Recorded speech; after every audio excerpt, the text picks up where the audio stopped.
I think male friendships are like foundational to being a man, you know? It's good to have men in your life who you can look up to, who you can learn from. I've always struggled to fit into the mold of a male friendship.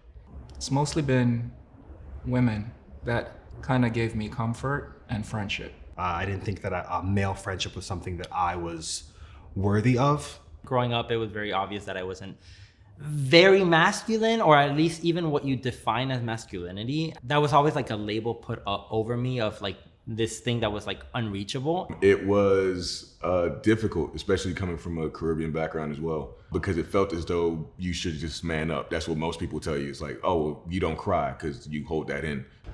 I'm not very competitive. I don't like sports as much as other men do. If I had grown up with my dad more than I did, would I be a different person? Would I be into sports? Would I be able to get along with these people more? You know, just comparing myself to these situations and kind of being like, yeah, I feel like I could have been better. I could have been better than I am now. Those were the sort of insecurities that would come up. And so now that I'm older, and I feel more confident in myself and my identity and who I am. I have more male friends now, but that has been like a new approach at like, well, how do I talk to you? How do I get to know you, you know? But then as I grew older, I found the male friendships that meshed well with me, the men who have accepted me in their life and I've accepted them. And we formed this bond that feels that I can be safe being a man around them and not feeling like I'm not man enough to have those friendships. And so I've found that a lot more in recent years, and it's been refreshing to find people who think the same way, feel the same way about being vulnerable and not looking at you as though you're crazy. Oftentimes in society, we as males don't necessarily bond and support each other and look to lift each other up. It was something I figured out that is an opportunity that does exist later in life. And I just only wish that I had experienced it earlier on.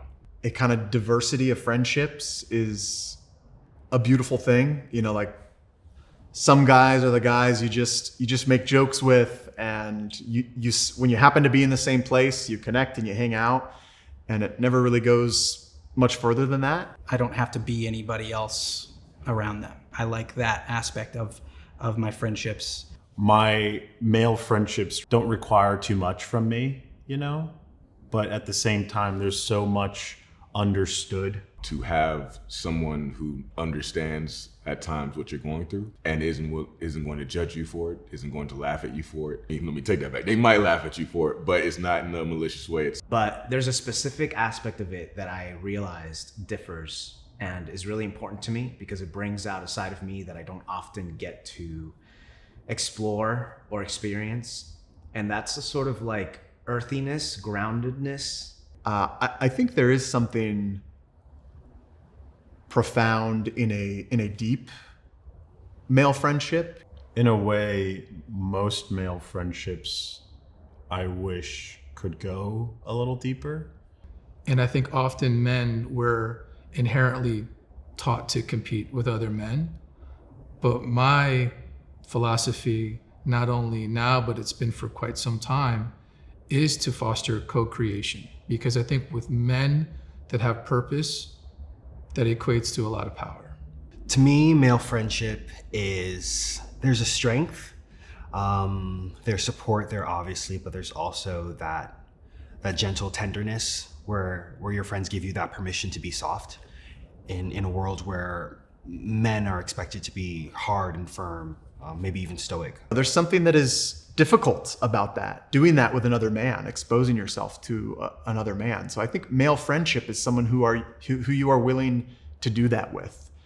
And it's very healing when you do that. And I had to learn how to actually be accepting of my own self, which came from accepting that I can be vulnerable around other men. It's taken a while to get there, still working on it, but it's a lot easier to live with now than like 4 years ago. My goal for the future with all of my friends is really just to understand each other deeply and also keep re-falling in love with who they become. And I think that acceptance to say, I love who you are today and I will love who you become tomorrow is something that I always want to carry with me. What it means to me, I truly think it means everything.